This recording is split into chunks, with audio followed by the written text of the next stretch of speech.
में, भागवतम क्लास के लास्ट में। तो जैसे एकादशी में भी हम लोग 2 भजन गाते हैं। एक तो हरि वासरे हरि कीर्तन विधान, दूसरा शुद्ध भक्त चरण रेणु। तो ऐसे ही तुलसी जी के लिए भी एक तो हम सवेरे मंगल आरती में गाते हैं, एक और भी भजन है वैष्णव भजन में तुलसी शालिग्राम जी के ऊपर। तो लेकिन करना थोड़ा भूल गए, तो सबको आ जाएगा, सरल है।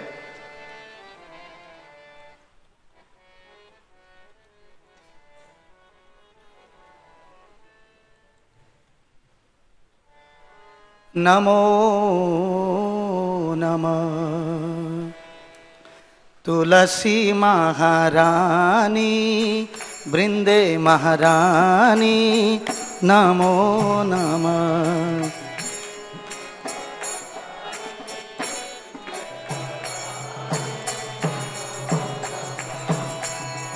नमोरी मैया नमो नारायणी,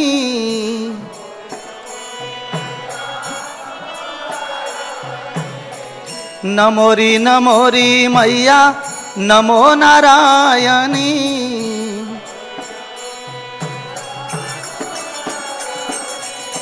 नमो नमो तुलसी महारानी वृंदे महारानी, नमो नमः।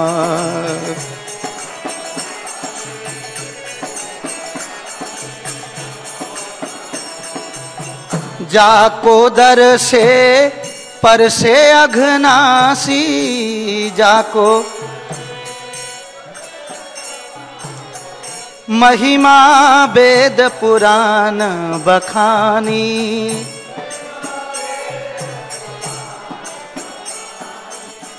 जाको पत्र मंजरी कोमल,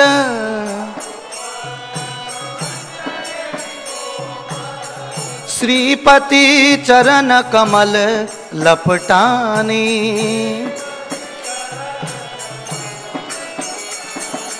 नमो नमः तुलसी महारानी वृंदे महारानी, नमो नमः।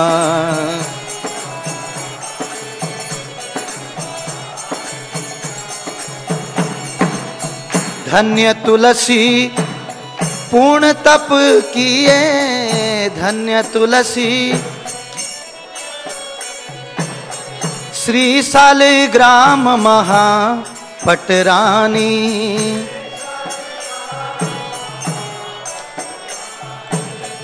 धूप दीप नैवेद्य आरती,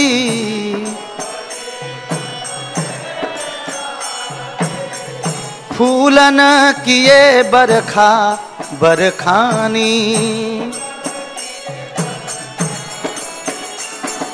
नमो नमः तुलसी महारानी वृंदे महारानी, नमो नमः।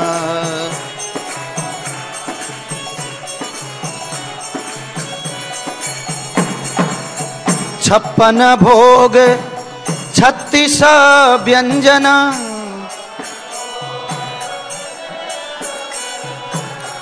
बिना तुलसी प्रभु एक नहीं मानी।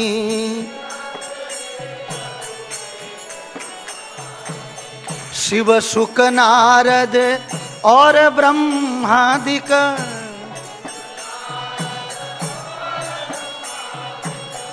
ढूंढत फिरत महा मुनि ज्ञानी।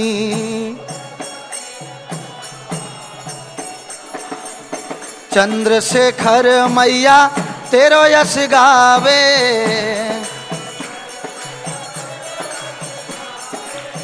भक्ति दान दीजिए महारानी। तुलसी महारानी वृंदे महारानी, नमो नमः।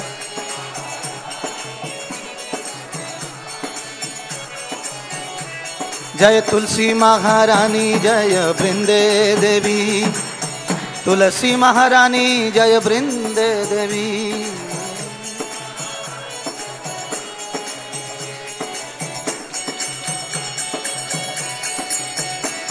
जय वृंदे जय वृंदे, वृंदे जय तुलसी महारानी।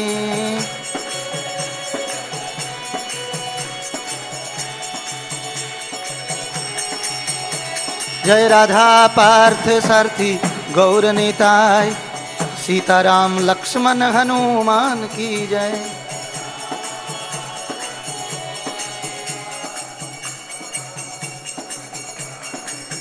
प्रभुपाद प्रभुपाद प्रभुपाद जय प्रभुपाद।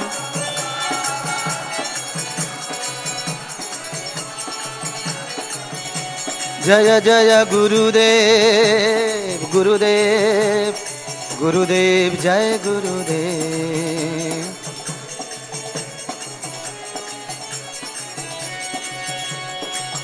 जय वैष्णव ठाकुर आमी तुम्हार कुकुर, वैष्णव ठाकुर आमी तुम्हार कुकुर।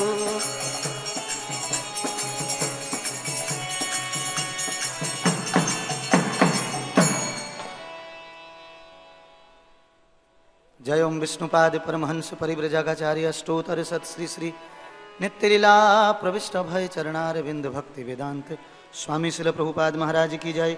अनंत कोटि वैष्णव वृंद की जय। तुलसी शालिग्राम जलदान महोत्सव की जय।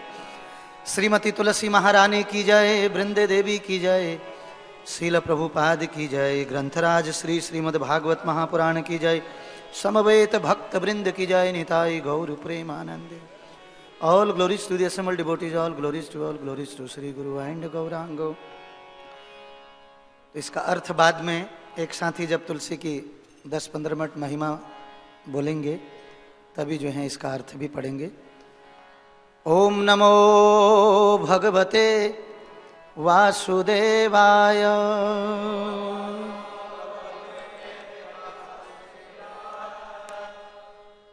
ओम नमो भगवते वासुदेवाय,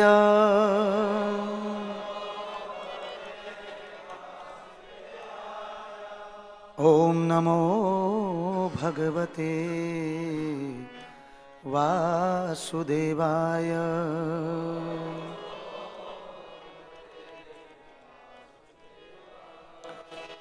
ओम अज्ञानतिमिरान्धस्य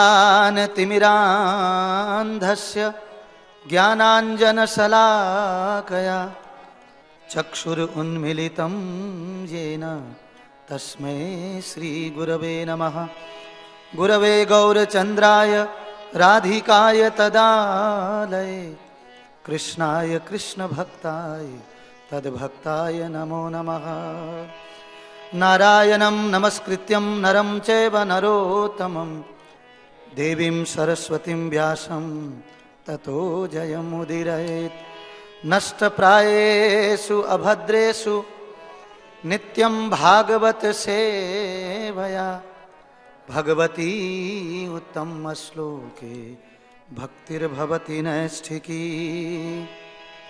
वृंदाय तुलसी देव्याय प्रियाय केशवस्य च कृष्ण भक्ति प्रद देवी सत्यवते नमो नमः। वाञ्छा कल्पतरुभ्यश्च कृपा सिन्धुभ्यैव च पतितानां पावनेभ्यो वैष्णवेभ्यो नमो नमः। श्री कृष्ण चैतन्य प्रभु नित्यानंद श्री अद्वैत गदाधर शिवसदि गौर भक्त वृंद की जय। हरे कृष्ण कृष्ण कृष्ण हरे हरे, हरे राम राम राम हरे हरे।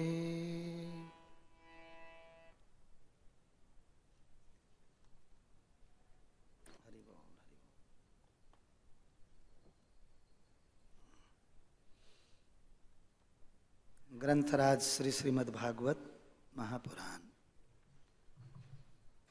अध्याय 29 और अध्याय का नाम है नारद तथा राजा प्राचीन बरही के मध्य बातचीत और श्लोक नंबर है 28।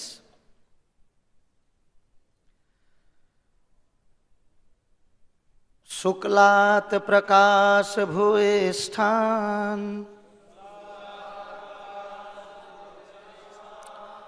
लोकान आपनोति कर्हिचित् दुखोदुदरकान क्रियायासान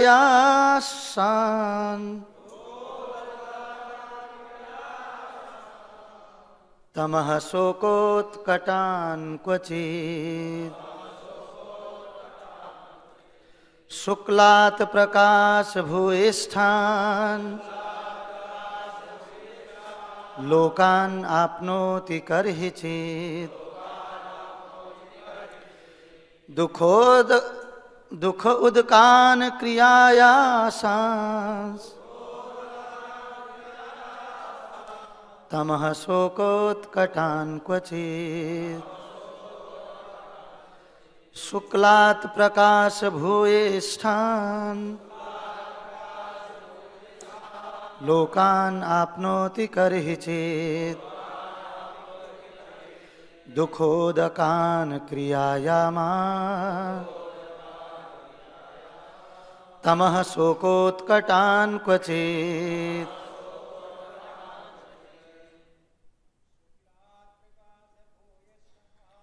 शुक्लात् प्रकाश भूयिष्ठान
माताएं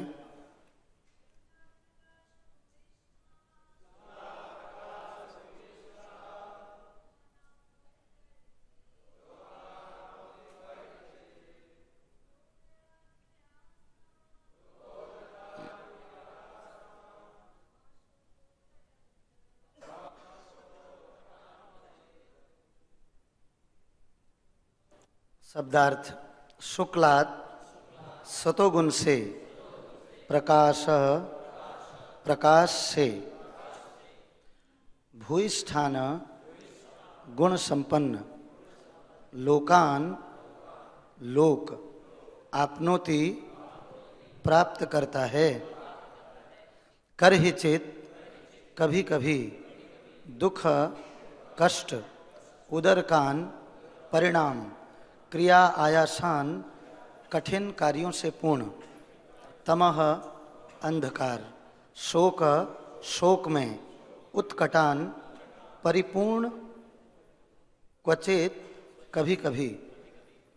अनुवाद और तात्पर्य परम महाभागवत जगत गुरु श्रील प्रभुपाद जी के द्वारा। श्रील प्रभुपाद की अनुवाद इस प्रकार से है, आप लोग पीछे दोहराइएगा। जो सतोगुणी हैं वे वैदिक आदेशों के अनुसार पुण्य कर्म करते हैं और इस तरह उच्च लोकों को जाते हैं जहाँ देवों का निवास है। जो रजोगुणी हैं वे मनुष्य लोक में विभिन्न प्रकार के उत्पादक काम करते हैं। इसी प्रकार तमोगुणी पुरुष विभिन्न प्रकार के कष्ट उठाते हैं और पशु जगत में वास करते हैं। तात्पर्य है 3 तरह के लोक हैं, उच्च मध्य तथा अधः। जो सतोगुणी होते हैं वे उच्च लोकों ब्रह्म तपः जनः मह लोकों को जाते हैं, ऊपर के लोकों को मतलब। जो रजोगुणी हैं वे भू तथा भुव लोकों की प्राप्ति करते हैं। भू का मतलब पृथ्वी, इसी पृथ्वी में रहते हैं मतलब। और तमोगुणी वे हैं जो अतल, वितल, सुतल, तलातल, महातल, पाताल यानी कि रसातल या पशु जगत में स्थान पाते हैं। गुणात्मक दृष्टि से जीव तथा भगवान एक हैं, किंतु अपनी विस्मृति के कारण जीव को विभिन्न लोकों में विभिन्न प्रकार के शरीर प्राप्त होते हैं। अधुना यानी कि आधुनिक मानव समाज बुरी तरह से रजोगुण से प्रभावित है। फलस्वरूप जो लोग बड़े बड़े कारखानों में काम करने में लगे हुए हैं वे यह भूल जाते हैं कि ऐसे स्थानों में रहना कितना कष्टप्रद है। भगवत गीता में ऐसे कामों को उग्र कर्म कहा गया है।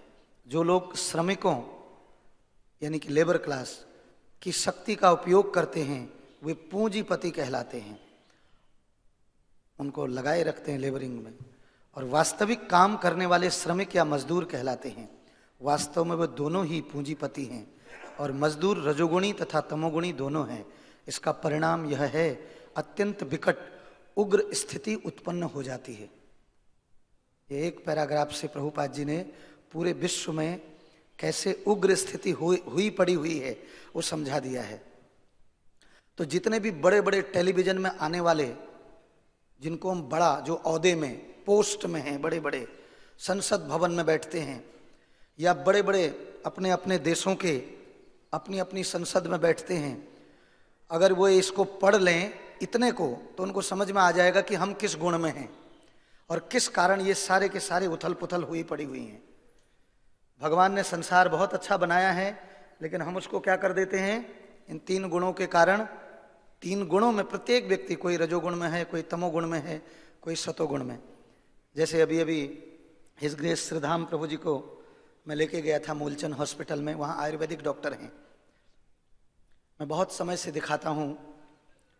उन्हीं के बगल में एक माताजी डॉक्टर हैं, उनसे दिखाते थे पहले, किसी ने बताया था। तो उनका व्यवहार और अलग दृष्टि से फिर धीरे धीरे छोड़ दिए हम। बगल वाले के पास वहाँ बहुत कम लोग जाते थे, बहुत कम। डॉक्टर त्रिपाठी, एसबी त्रिपाठी, काफ़ी बुजुर्ग हैं। मैं एक दिन चला गया, पर्ची बना के चला गया, तो उन्होंने सीधे ही हमारी भगवत गीता निकाली और एक श्लोक, ये भगवत गीता निकाली और मुझे इतना खुशी हुई। मैंने कहा इतना भगवत गीता निकाल के उसमें से बता रहे हैं, स्वामी जी इतने नंबर का श्लोक, इसको पढ़ो जरा। युक्त आहार विहारस्य, यहां से शुरू किया उन्होंने। मैंने कहा मैं आपके पास आज तक क्यों नहीं पहुंचा, मेरा मन इतना प्रसन्न हो गया। ये है हमारे जैसा व्यक्ति। बोले स्वामी जी सतोगुण, रजोगुण, तमोगुण, और खुशी हुई मुझे, ये भी जानते हैं।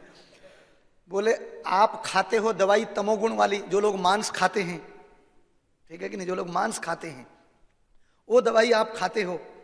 सतोगुणी व्यक्ति को कैसे सूट करेगी वो? जो उत्तेजक पदार्थ खाते हैं उनके हिसाब से वो दवाइयां बना रखी है, अंग्रेजी दवाइयां। और देख करके कफ, पित्त, वात में से क्या है, पित्त क्या चीज है उसको पूरा एक्सप्लेन कर दिया। वात, पहले तो डॉक्टर समय ही नहीं देते हैं। तो मेरा प्रश्न ही ये था, मैं आपके पास इतने दिन बाद क्यों पहुंचा?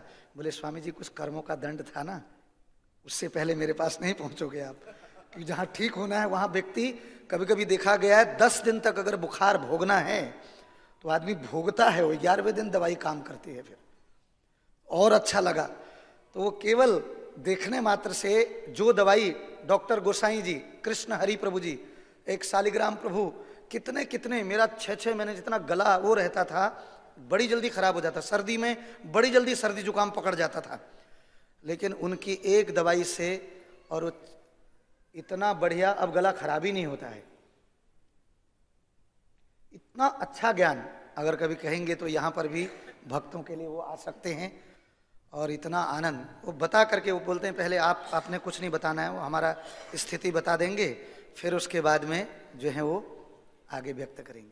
तो कहने का मतलब ये है कि तमोगुणी व्यक्ति जो हैं वो जो हैं तमोगुणी के संग सतोगुणी व्यक्ति का नहीं बन पाएगा। इस संसार में जो आपस में वैमनस्य हैं वो गुणों के कारण ही हैं। और गुणों के कारण ही इतने सारी उथल पुथल, लड़ाई झगड़ा, ये विस्तार, सारी चीजें।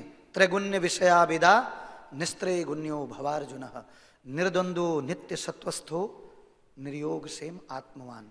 हे अर्जुन, तुम तीनों गुणों से ऊपर उठने का प्रयास करो, क्योंकि सतोगुण भी बांधता है, रजोगुण भी बांधता है। भगवद गीता कहती है 14वें अध्याय में प्रकृति के 3 गुणों का। तो उसी को प्रभुपाद जी समझा रहे हैं कितना बढ़िया से।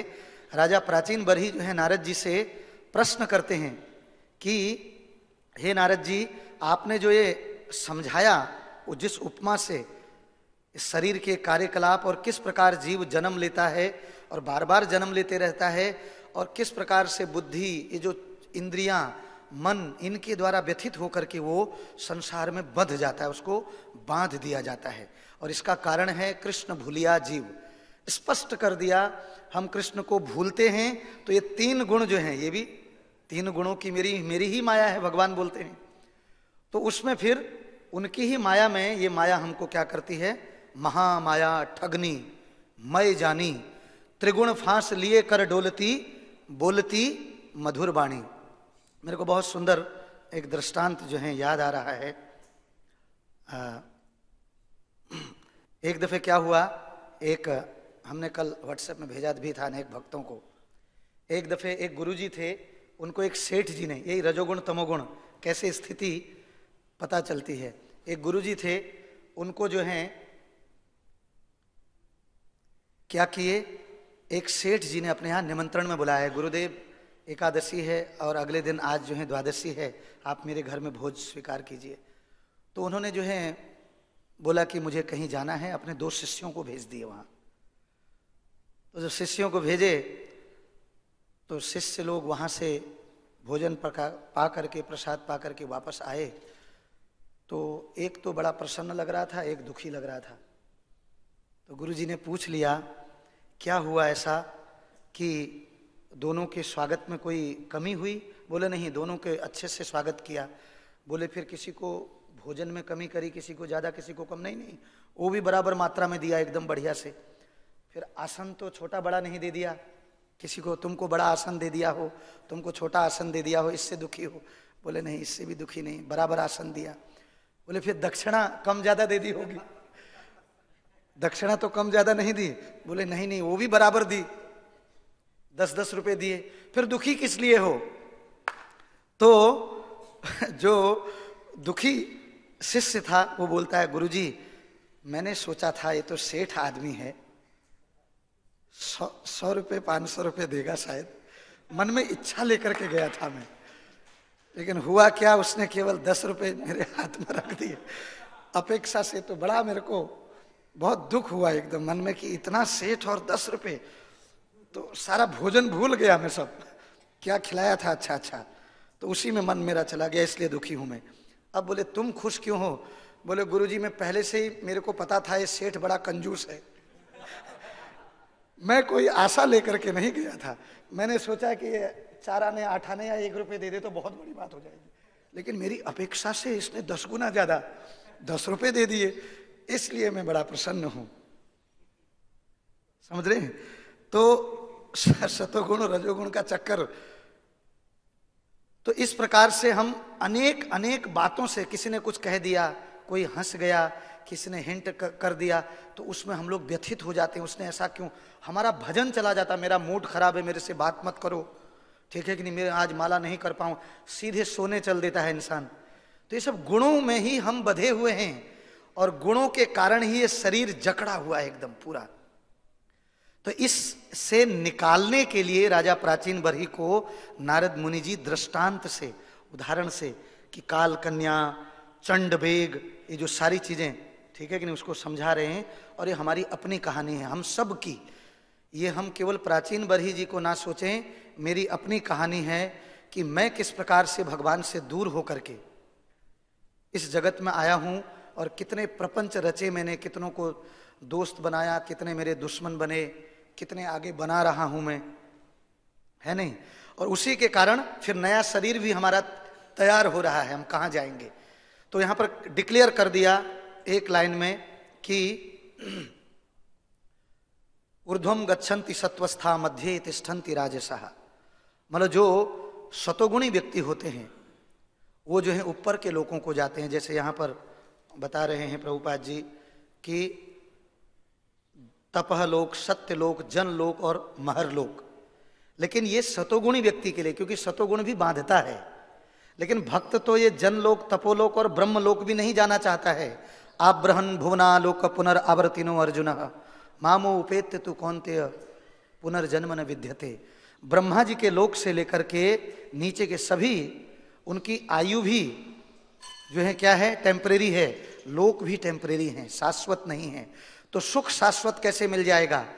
तो भगवान हमें कहते हैं क्या, निर्द्वंदो नित्य सत्वस्थो, यानी कि तुम निर्गुण इन तीनों गुणों से ऊपर उठने का प्रयास करो, तब हम एक स्थिति में रह पाएंगे।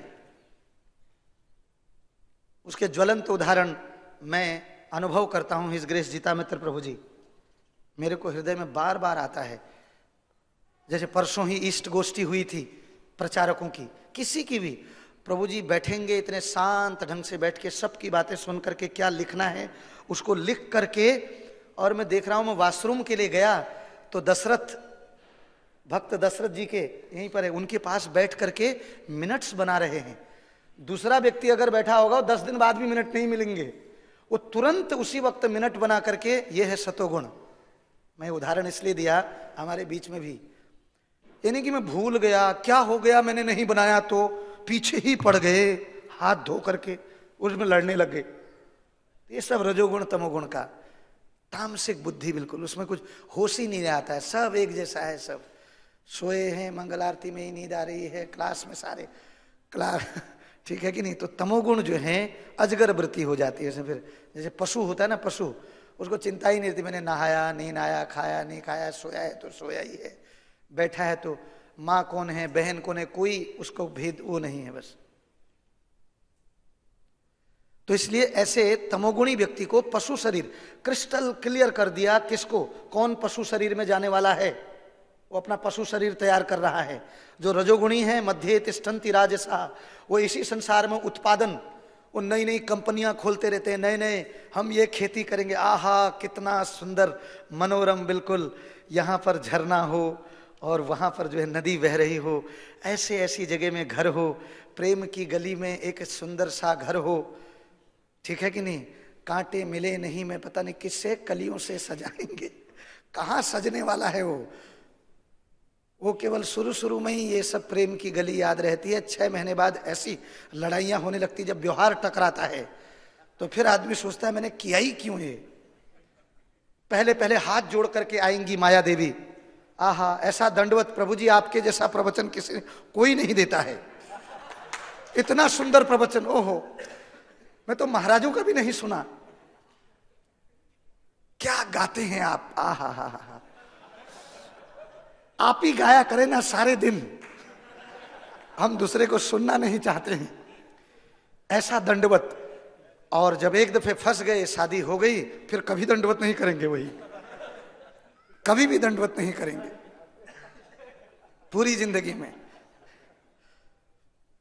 समझ रहे हैं। तो स्थिति इतनी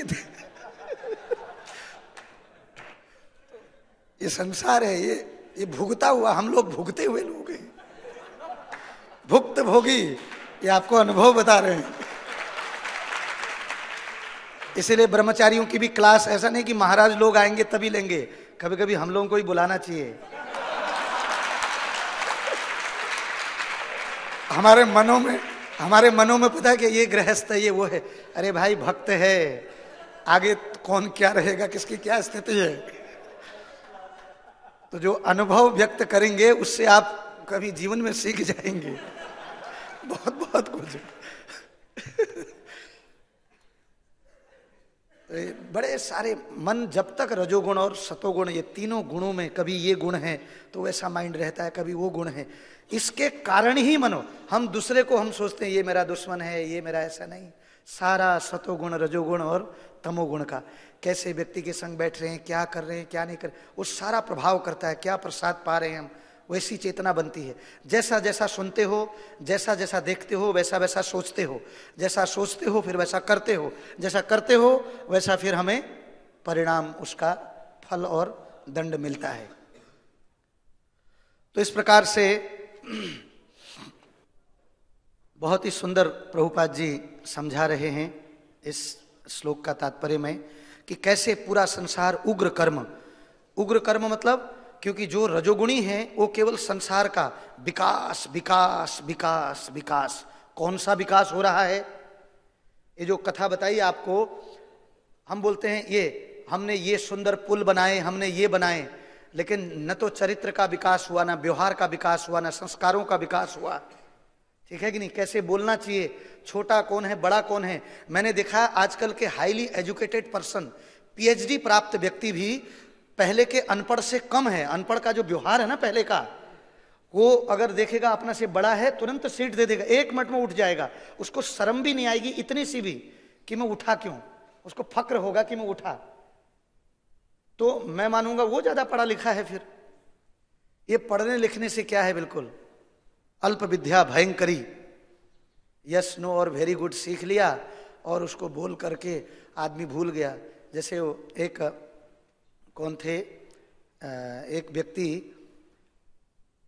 उसने अपने दादाजी से पूछा, पढ़ा लिखा नौजवान, बोले दादाजी आप कैसे रह लेते थे पहले? न तो कोई टेक्नोलॉजी, न लैपटॉप, न कंप्यूटर, न टेलीविजन, न मोबाइल, न गाड़ी, कैसे रह लेते थे आप? बोलते बिल्कुल बेटा जैसे आज तुम रह लेते हो, ना पूजा, ना पाठ, ना प्रणाम, ठीक है कि ना दीन, ना धर्म, ना लज्जा, ना शर्म। जैसे तुम आजकल रह लेते हो वैसे हम पहले बिना गाड़ी के बड़े खुशी खुशी, बल्कि एक दूसरे के पास बैठने का टाइम भी होता था। एक घर में दाल बनती थी तो वो इनकी पड़ोसी से पूछता था आज मैंने दाल बना रखी, आप भी लीजिए। यहाँ आजकल पड़ोसी से मिले हुए 6 महीने हो जाते हैं उसके दर्शन किए हुए, कब कौन सटक जाता है कहाँ से पता ही नहीं। कोई रात को आ रहा है, कोई सवेरे आ रहा है, कोई कब आ रहा है। बस इस सब रजोगुण का विकास हो रहा है, तमोगुण का विकास। कैसे हम अच्छे से बंदर बंदरिया बनेंगे, कुकुर बनेंगे, सुअर बनेंगे, उसके लिए विकास हो रहा है आजकल। जो विकास विकास विकास बोला जाता है उस ओर हम अग्रसर, इसलिए पशु ज्यादा हो रहे हैं, फिर कट भी उतने ही रहे हैं, फिर बहुत सारे पशु। तो उग्र कर्म जो हैं, इसीलिए क्या है, एक दूसरे का शोषण भी चलता है फिर उसमें। क्योंकि हम सोचते हैं मालिक मेरा दयालु होगा, कहां से दयालु होगा, वो रजोगुण से भरा हुआ है, उसको होश ही नहीं है। हम सोचते कभी तो दया करेगा। वो कुकुर की तरह पूंछ हिलाते हिलाते सोचते हैं और बस और मेरे ग्रास बढ़ेंगे, वो ग्रास तो पूरा छीन लेता है एकदम। जितना आपकी 10 साल काम किया और बोलता है चल यहां से भाग जा, 1 पैसा नहीं दूंगा। ये सब रजोगुण तमोगुण का एक कारण है। सब जितने व्यवहार संसार में लोग दुखी हैं, तो इसीलिए भगवान सीधे बोल दिए कि निर्द्वंदो नित्य सत्वस्थो। नित्य सत्व गुण में जब हम क्या रहेंगे, स्थिर रहेंगे। और वो नित्य सतोगुण कैसे आएगा, जब हम प्रभुपाद जी के सवेरे के कार्यक्रम में ये सवेरे का कार्यक्रम में अटेंड करना ही जो है वो नित्य सतोगुण में रहना जैसा है पूरा पूरा। इसी से धीरे धीरे आप वही पूर्ण सतोगुण में आ जाओगे। और उस सतोगुण में जब हम भगवान के बारे में बातें करेंगे, सोचेंगे भगवान के बारे में, वो होगा स्थिर प्रज्ञ। तब अभी हम पूछ रहे हैं प्रभु जी 20 साल हो गए, कभी माला अच्छी होती, कभी कर ही नहीं पाता हूं, कभी। तो सालों का क्या करोगे, तुमने दवाई तो ठीक से खाई नहीं, कभी खाया कभी नहीं खाया, कभी ये किया कभी उसमें किया। वो भी रजोगुण तमोगुण के कारण, वो डॉक्टर की गलती नहीं थी, वो भी हमारी अपनी गलती थी। उसने तो सब दे रखा है, हम नहीं खाते हैं। तो फिर हम सोचते हैं माला बेकार है, शास्त्रों से क्या हुआ, अब मुझे इस संस्था में जाना चाहिए, दूसरी संस्था में, ठीक है कि नहीं। अपनी संस्था अच्छी नहीं लग रही, फिर दूसरों की जगह अच्छी लगने लगती है। दूर के ढोल सुहावने। तो वास्तव में वे दोनों ही पूंजीपति हैं और मजदूर रजोगुणी और तमोगुणी दोनों हैं। इसका परिणाम यह है कि अत्यंत विकट उग्र स्थिति उत्पन्न हो जाती है, जैसे आज है, ठीक है कि नहीं। झूठी झूठी चीजों के लिए, ठीक है कि नहीं, कोई आरक्षण के लिए लड़ रहा है कि नहीं। और क्योंकि करने की मनसा ही नहीं है। जिसका करने का मनसा होता है वो 1 मिनट में बोलेगा, किसी भी जाति धर्म का व्यक्ति हो, कोई चिंता नहीं, जो गरीबी रेखा से नीचे है उसको आरक्षण मिलेगा। सिंपल सा बात है। वहां बोलेंगे ये दलित है, वो ये था, वो था। कौन सा दलित भाई? सभी इंसान हैं, सभी आत्मा हैं, जीवात्मा। और दूसरा, छोटी छोटी बच्चियों के जो हैं वो क्या है, आदमी बलात्कार क्यों कर रहा है? क्योंकि न तो शराब बंद करेंगे ना मांस बंद करेंगे। एक चैनल पे बुलाए थे हम लोगों को, वो बोलते हैं स्वामी जी ये ऐसा कैसे हो जाता है, इतनी निम्न चेतना में व्यक्ति कैसे गिरता है? तो पहले तो बोलने का अवसर नहीं दे रहे थे, जब लास्ट में बोलने का अवसर दिया तो मैंने कहा 5 मिनट चाहिए, फिर बोले 2 मिनट में फिनिश कर देंगे बात। तो हमने उनको बताया जब तक शराब और ये मांस, जब तक ये कम नहीं होगा, जब तक व्यक्ति का बुद्धि का विकास नहीं होगा, उसको सतोगुण पर नहीं लाया जाएगा, तब तक ये कार्य चलते रहेंगे। और साथ में दंड भी होना बहुत जरूरी है कि उसको दंड मिलना चाहिए। वो दंड है ही नहीं। क्या स्थिति है? मैं आपको एक बड़ा सुंदर दृष्टांत पढ़ूंगा, सुनने योग्य है सबके, उसको सुनिएगा तो बहुत आनंद आएगा आप लोगों को और ये समझ में आएगा। देखिए, बलात्कार की सजा अमेरिका में पीड़िता की उम्र और क्रूरता को देखकर उम्र कैद या 30 साल की सजा दी जाती है। रूस में 20 साल की कठोर सजा, चीन में नो ट्रायल, मेडिकल जांच में प्रमाणित होने के बाद मृत्युदंड, पोलैंड में सुअरों से कटवाकर मौत करी जाती है, उसके सुअरों उसके पीछे लगवाए जाते हैं। इराक में पत्थरों से मारकर हत्या कर दी जाती है। ईरान में 24 घंटे के अंदर पत्थरों से मार दिया जाता है या फांसी। दक्षिण अफ्रीका में 20 साल की जेल, सऊदी अरब में फांसी या यौनांगों को काटने की सजा, मंगोलिया में परिवार द्वारा बदले स्वरूप मृत्यु, नीदरलैंड यौन अपराधों के लिए अलग अलग सजा बताई गई है।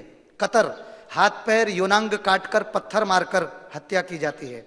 अफगानिस्तान 4 दिनों भीतर सर में गोली मार दी जाती है। मलेशिया मृत्युदंड, कुवैत 7 दिनों के अंदर मौत की सजा। और इंडिया, भारत में प्रदर्शन, धरना, जांच आयोग, समझौता, ठीक है। और रिश्वत, और साथ में रिश्वत भी, लड़की की आलोचना, मीडिया ट्रायल, राजनीतिकरण, जातिकरण, ये इस जात का था उस जात का था, जमानत, आगे जमानत भी हो जाती है, सालों बाद चार्जशीट, वो 20 साल बाद होएगा, सालों तक मुकदमा, अपमान एवं जिल्लत, और अंत में दोषी का बच निकलना। यदि आप सहमत हैं तो बोलते हैं आगे शेयर करें। ठीक है, अब आगे देखिए, अब आगे और सुंदर बात बताई है। यहां सिर्फ जिस्म बिकता है, ईमानदारी खरीदना हो तो अगले चौक पर पुलिस स्टेशन है। आप चाहते हैं कि आपकी तानाशाही चले, कोई आपका विरोध ना करे, तो भारत में न्यायाधीश बन जाइए। सच बात है, क्योंकि सच्चा कड़वा होता है। आप चाहते हैं कि आप लोगों के बेवजह पीटें, लेकिन कोई आपको कुछ ना बोले, तो आप पुलिस वाला बन जाइए। आप चाहते हैं कि आप एक से बढ़कर एक झूठ बोले अदालत में, लेकिन कोई आपको सजा ना दे, तो आप वकील बन जाइए। आप चाहते हैं कि आप खूब लूटमार करें, लेकिन आपको कोई डाकू ना बोले, तो आप भारत में राजनेता बन जाइए। आप चाहते हैं कि आप दुनिया के हर सुख, मांस, मदिरा, स्त्री इत्यादि का आनंद लें, लेकिन कोई आपको भोगी ना कहे, तो धर्मगुरु बन जाएं। कितने लोग आज जेल में हैं जो इसीलिए, ये सुनना बड़ा बुरा लगेगा लेकिन हकीकत है। आप चाहते हैं कि आप किसी को भी बदनाम कर दें, लेकिन आप पर कोई मुकदमा ना हो, तो मीडिया में रिपोर्टर बन जाएं। हकीकत, यकीन न मानिए, कोई आपका बाल भी बांका नहीं कर पाएगा। भारत में हर गंदे काम के लिए एक वैधानिक पद उपलब्ध है, बड़ा सुंदर पद। ठीक है कि नहीं? तो ये प्रभुपाद बताना चाह रहे हैं। उग्र कर्म, ये सब रजोगुण तमोगुण सतोगुण के उसमें। तो आगे बताते हैं, ज्ञानी जन ब्रह्मा में तदाकार होना चाहते हैं। इस प्रकार इस जगत में विभिन्न योनियों में सभी वर्ग के जीव पाए जाते हैं। इससे संसार में श्रेष्ठ तथा निकृष्ट जीव रूपों की व्याख्या हो जाती है। तो मैं तुलसी जी का जो भजन गाया, और थोड़ा सा देर 10 मिनट तुलसी जी की महिमा, तुलसी शालिग्राम जी का मैंने सुना तो मुझे बहुत अच्छा लगा। मैंने सोचा उसको शेयर करूं आप लोगों को, ताकि आप लोगों को भी तुलसी देवी जी के बारे में और पता चले। पता है लेकिन और याद आएगा तो और हम उनको सम्मान देंगे, और उनकी रिस्पेक्ट करेंगे, उनकी पूजा करेंगे तो हमसे भगवान प्रसन्न होंगे और हमें भक्ति प्रदान करेंगे। नमो नमः तुलसी महारानी, वृंदे महारानी, नमो नमः। हे तुलसी महारानी आपको नमस्कार है, हे वृंदे महारानी आपको नमस्कार है, मैया जी आपको नमस्कार है, नमस्कार है। हे नारायणी आपको नमस्कार है। आपके दर्शन से व स्पर्श से जीव के तमाम पाप खत्म हो जाते हैं। आपकी ऐसी महिमा का वेद वो पुराण बखान करते हैं। मेरे को एक घटना याद आ रही इसमें। एक दफे क्या हुआ, एक मुसलमान मजदूर, वो एक कारखाने में काम करता था, तो वहां वो कंठी माला पहन के गया। तो जो कारखाने का मालिक था बोले, भाई तुम और कंठी, बड़ा आश्चर्य और बड़ा, बोले कंठी कैसे पहन ली तुमने? बोले तो दरअसल बात ऐसी थी है, आज मैंने साक्षात जो है यमदूत देखे। मैं पहले विश्वास नहीं करता था। बोले रास्ते में आ रहा था, 3 विकराल बिल्कुल लंबे लंबे नाखून और एकदम विकराल रूप धारण करके 3 यमदूत जो हैं वो क्या हुआ सामने थे। और मैंने पूछा आप कौन हो? बोले यमदूत हैं। बोले किस लिए आए हो? बोले तुम देख रहे हो सामने सामने एक तांगा आ रहा है और वो तांगा जो है उस पे एक व्यक्ति बैठा है। अभी ये तांगा आएगा और एक पत्थर से टकराएगा इस सामने, तांगा गिरेगा और व्यक्ति भी गिरेगा, घोड़ा कहीं और जाके गिरेगा। तो ये व्यक्ति जो है बैठा हुआ, इसका सर इस पत्थर से टकराएगा और इसकी मृत्यु होगी, हम इसको ले जाने आए हैं। तो मैंने देखा तांगा आया, पत्थर से टकराया, घोड़ा और तांगा कहीं गिरे और वो व्यक्ति पत्थर पे जाके गिरा और उसकी मृत्यु हो गई। लेकिन बोले मजे की बात क्या थी, तो वहां पर एक दिव्य विमान प्रकट हुआ और ये जाने लगे। मैंने कहा कहां जा रहे हो आप, इसको ले नहीं जा रहे हो? बोले अब हम इसको नहीं ले जा सकते हैं। बोले क्यों? बोले क्योंकि जहां इसकी मृत्यु हुई उस पत्थर के बगल में देखो तुलसी का बगीचा है, तुलसी जी उगी हुई हैं 2-4, तो छाया मात्र में भी मरने के कारण अब हम इसको नहीं ले जा सकते हैं। तो विमान भी आ गया और वो सुंदर रूप धारण करके भगवान के धाम गया। बोले मैंने जीता जागता जो है ये साक्षात देखा, तो मैंने सोचा कि मैं भी उनका ही अंश हूं और ये तुलसी मैंने धारण कर ली। तो सोचिए मुसलमान भाई भी तुलसी धारण कर सकता है चमत्कार सुन करके, तो औरों की तो बात ही छोड़ दो, हमें तो धारण ही करना चाहिए। यहां क्या बोलते हैं माताओं में, पता है बड़ी प्रथा है, ये तो विधवाएं पहनती हैं। मैंने कहा तुम बड़ी सधवा आ गई, बिना तुलसी के हम सब विधवा ही हैं। भगवान से बड़ा पति कौन है? भगवान कभी मरते नहीं है, बाकी तो कितने पति बदले, कितनी पत्नियां बदली, नई नई ढकोसली वाली बातें। और आगे आपके पत्ते वो कोमल कोमल मंजरी श्रीपति नारायण जी के श्री चरणों में लिपटी रहती हैं। हे तुलसी जी आप धन्य हैं, आपने पूर्ण तपस्या की है जिससे आप शालिग्राम जी की पटरानी कहलाती हो। धूप दीप नैवेद्य आपको अर्पण किए जाते हैं, आपकी आरती होती है, फूलों की वर्षा बरसाई जाती है, 56 भोग और 36 प्रकार के व्यंजन, बिना तुलसी एक नहीं मानी। भगवान जब तक आपके पकौड़ों से भगवान को कोई मतलब नहीं, जब तक उसमें तुलसी दल नहीं हो तब तक भगवान उनको स्वीकार नहीं करते हैं। कितनी बड़ी बात है।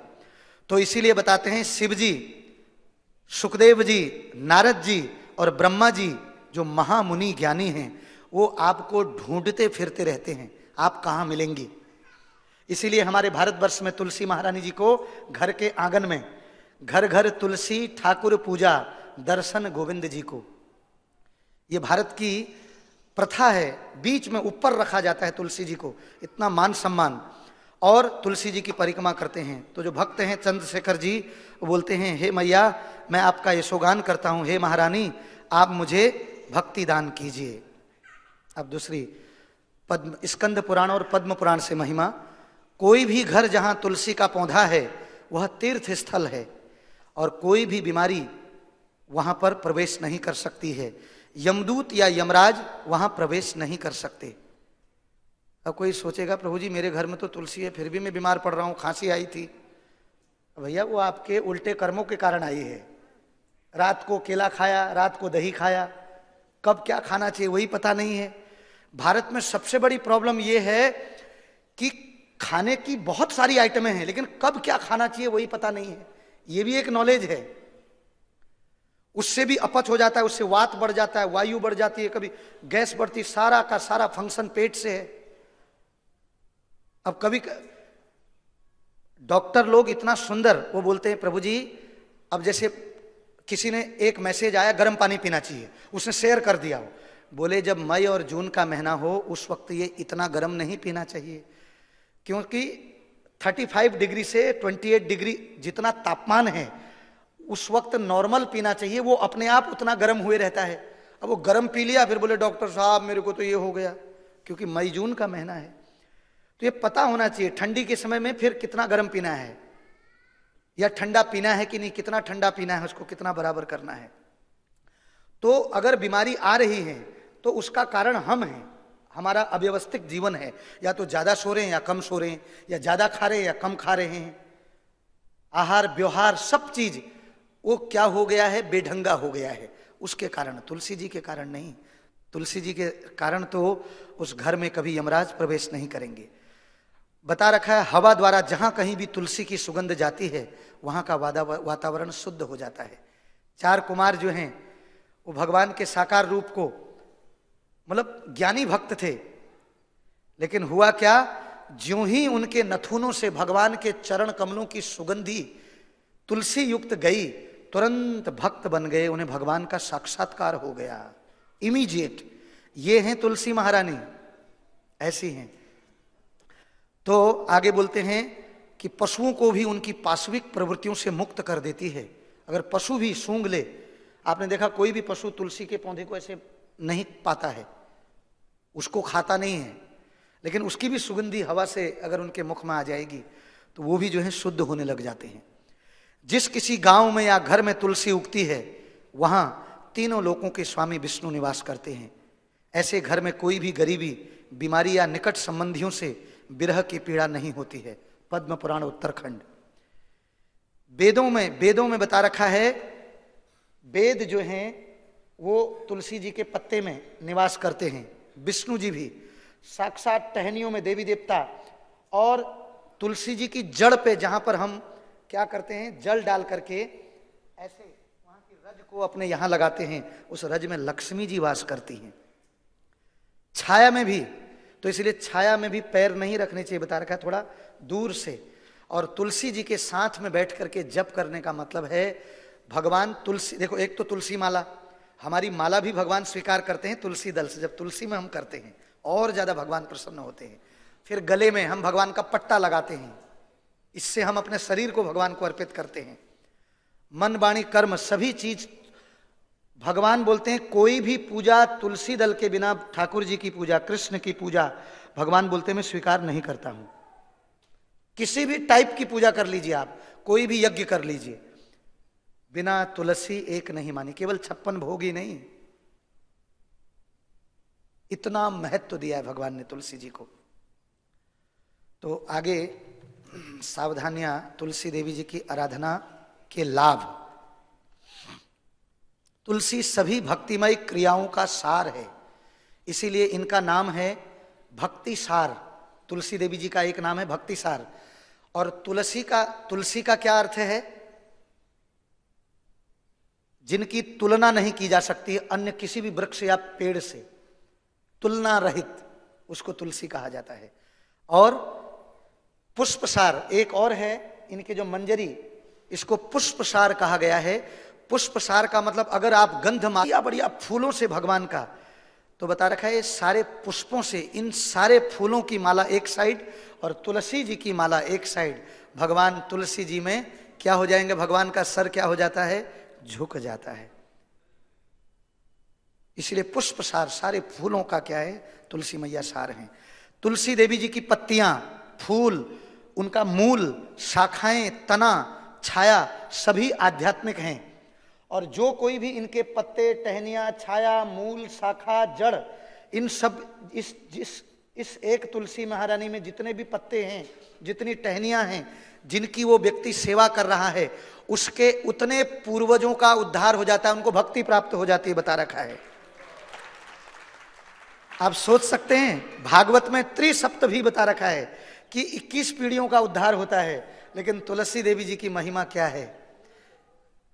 और अगर चंदन लेप, जो हम चंदन पीस रहे हैं, अगर तुलसी जी की सूख गई हैं तुलसियां, उसको पाउडर बना करके मैश करके उस चंदन में मिला करके अगर भगवान को लेप करो, भगवान और प्रसन्न हो जाएंगे।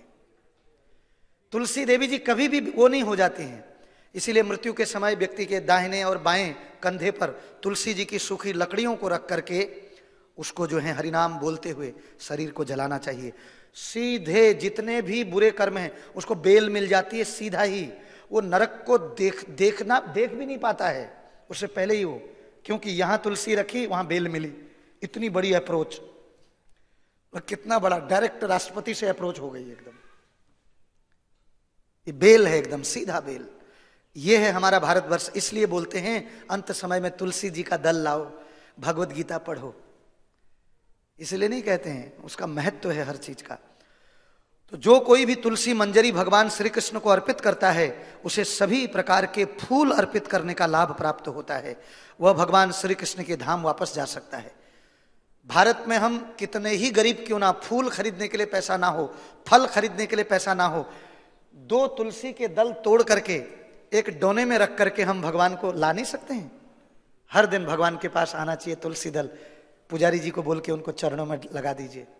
भगवान आपके सभी पूर्वजों से भी प्रसन्न हो जाएंगे। पूर्वज ताल ठोक ठोक करके बाहर निकलेंगे, बोलेंगे धन्य है मेरे कुल में एक ऐसा भक्त पैदा हुआ जिसने मुझे नरकों से बेल दे दी, मुझे मनुष्य जीवन में फिर से भक्ति प्रदान कर दी। तो आगे बोलते हैं, जो कोई भी उस घर या बगीचे के निकट आता है जहां तुलसी का पौधा है, वो सभी प्रकार के पापों तक, यहां तक कि ब्राह्मण हत्या के पाप से भी मुक्त हो जाता है। यानी कानी चौ पापानी, किसी भी टाइप का ब्रह्म हत्यादि कानी च तानी तानी प्रणशंति प्रदक्षिणा पदे पदे, सभी पापों से वो क्या हो जाता है, उऋण हो जाता, माफ हो जाता, खत्म हो जाते हैं उसके। अब इसका मतलब ये नहीं कि एक दफे पाप कर लें फिर यानी कानी करें, फिर ब्राह्मण हत्या करें, फिर ये करें, वो उसके लिए नहीं है। ये जिससे हो चुका है, अब जो छोड़ चुका है।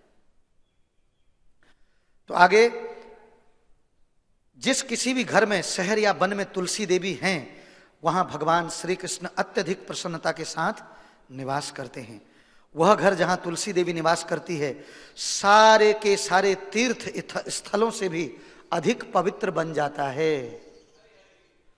इसीलिए हमारा भारतवर्ष परम पवित्र है। तुलसी देवी की सुगंध लेने से सभी शुद्ध हो जाते हैं। भगवान श्री कृष्ण एवं सभी देवता उस घर में रहते हैं जहां तुलसी देवी के पौधों की जड़ की मिट्टी पाई जाती है, केवल मिट्टी पाई जाती है। जो भी श्री कृष्ण की आराधना तुलसी के पत्तियों के साथ करता है, उसे यज्ञ, सारे दान, सारी तपस्या करने का लाभ प्राप्त हो जाता है। उसका और कोई भी कर्तव्य शेष रह ही नहीं जाता है। इससे बड़ी बात क्या हो सकती है? बोलो तुलसी महारानी की, बोलो वृंदे देवी की, तुलसी शालिग्राम जी की, ग्रंथराज श्रीमद् भागवत महापुराण की। किसी का कोई प्रश्न है तो पूछ सकते हैं जी। माइक है तो बोल रहे हैं, माइक मांग रहे हैं, ऐसे ही बोल दीजिए।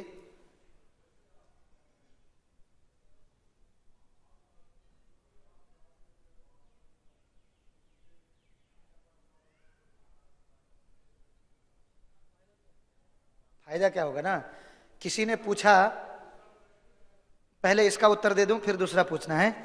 किसी ने पूछा, 1 मिनट है, किसी ने पूछा मंदिर आने का क्या फल है, जप करने का क्या फल है, भागवतम क्लास का क्या फल है।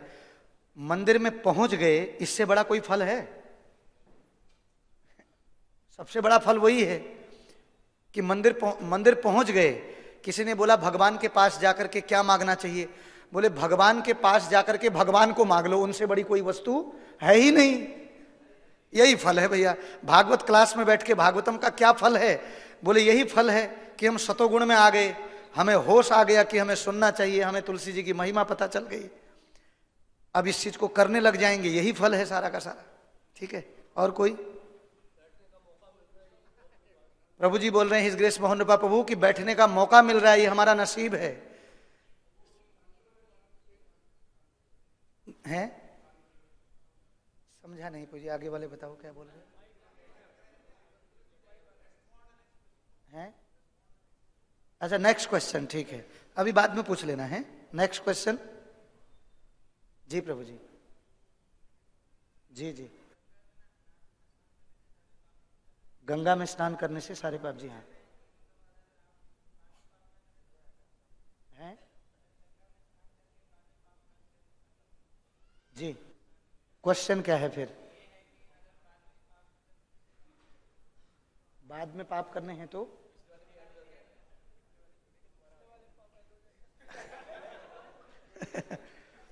देखिए, गंगा में स्नान करने आपकी मनोवृत्ति कैसी है, मैं उसको भी राजसिक स्नान, तामसिक स्नान और सात्विक स्नान कहूंगा।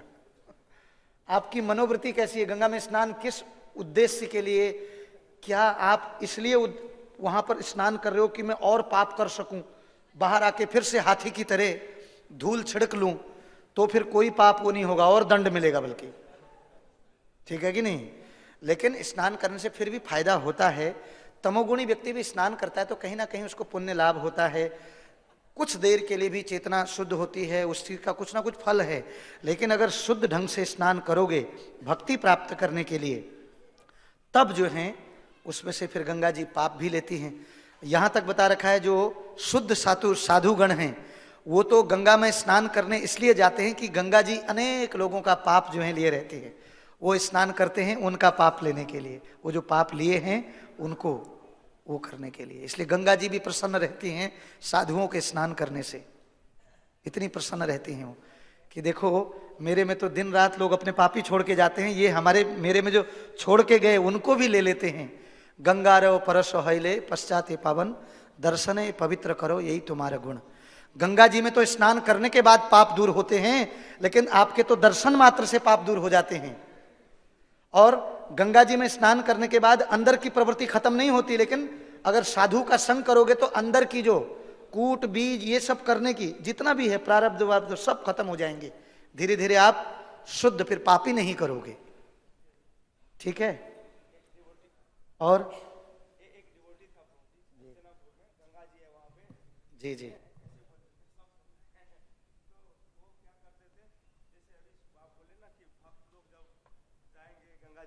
करेंगे तो पाप धुल जाएगा, तो यही सोच के जाता था कि मैं गंगा जी का पाप धोने जा रहा हूँ और वो सारे आचार्यों का नाम लेके डुबकी लगाता था और वो सोचता था कि हम गंगा जी का पाप हम धो देंगे। तो एक वक्त मतलब ये हाँ हंसने वाली बात है अच्छी बात है, बिल्कुल ठीक है। तो प्रभु जी आप कुछ बताएंगे? प्रभु जी बोलेंगे कुछ भी?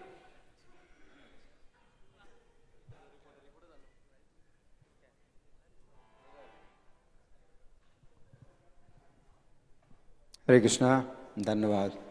तो आज के तात्पर्य में जो प्रभुपाद बता रहे हैं ये बड़ी गहरी बात है। प्रभुपाद कहते हैं कि जो लोग श्रमिकों की शक्ति का उपयोग करते हैं वे पूंजीपति कहलाते हैं। श्रमिकों, मजदूरों की शक्ति का उपयोग करते हैं वे पूंजीपति कहलाते हैं, और वास्तविक काम करने वाले श्रमिक या मजदूर कहलाते हैं। फिर प्रभुपाद कहते हैं वास्तव में वे दोनों ही पूंजीपति हैं। तो ये बड़ी गहरी बात है, कोई मतलब आसान नहीं है, इसको सामान्य व्यक्ति नहीं समझेगा। प्रभुपाद कहते हैं कि वास्तव में वे दोनों ही पूंजीपति हैं। तो पूंजीपति किस दृष्टि से प्रभुपाद कह रहे हैं कि जो मजदूर हैं वो भी पूंजीपति हैं, क्योंकि पूंजीपति का मतलब है जो दूसरों का शोषण करे, दूसरों के जो है सुविधा का जो लाभ उठाता है, तो वो जो है पूंजीपति कहलाता है। तो प्रभुपाद के जो मजदूर हैं वो भी पूंजीपति हैं, क्योंकि मजदूर जो है क्या चाहते हैं कि अधिक से अधिक उनको तनख्वाह मिले, तो वो भी शोषण करना चाहते हैं। तो पूंजीपति मजदूरों का शोषण करना चाहता है और जो मजदूर हैं वो पूंजीपति का शोषण करना चाहते हैं। इसलिए और तनख्वाह बढ़ाओ और हमारी मांगे बनाओ, बोनस दो, ये करो वो करो, तो ये जो है मतलब भावना है। लेकिन प्राचीन काल में जो शूद्र है, सतोगुण में शूद्र भी जो है मतलब कार्य कर सकता है। हालांकि उसकी बुद्धि तमोगुण में है, लेकिन उसका मन सत्वगुण में होकर के वो जो है सतोगुण में कार्य कर सकता है। कैसे? परिचर्यात्मकम कर्म शूद्रस्यापि स्वभावजम। शूद्र का जो है कार्य केवल परिचर्या है, केवल सेवा करना है, तो वो जो है मांग नहीं करता। शूद्र को जो है कोई तनख्वाह नहीं मिलती। प्राचीन काल में शूद्रों को तनख्वाह नहीं मिलती थी। शूद्रों को जो है केवल भरण पोषण किया जाता था और जो है वो जो भी सेवा है वो करेंगे, उनका जो है केवल जीवन निर्वाह जो है मतलब होता था, तो वो जो है शूद्र कहलाते थे। तो सतोगुण उनका जो है कोई मतलब वो नहीं होता, स्ट्राइक कर रहे हैं, धरना धर रहे हैं, हमारी मांगें पूरी करो, हमें ये करो, हमें वो करो, तो वो जो है मतलब नहीं था। तो सत्वगुण में शूद्र भी जो है कार्य करते थे, ब्राह्मण हैं, क्षत्रिय हैं, वैश्य हैं, शूद्र सभी सत्वगुण में कार्य कर सकते हैं। लेकिन आजकल जो है चूँकि रजोगुण है, तो रजोगुण में जो है हर व्यक्ति पूंजीपति, हर व्यक्ति एक दूसरे का शोषण करना चाहता है। तो प्रभुपाद बता रहे हैं कि आज का जो मानव समाज है वो रजोगुण में है। हरे कृष्ण, हरि बोल।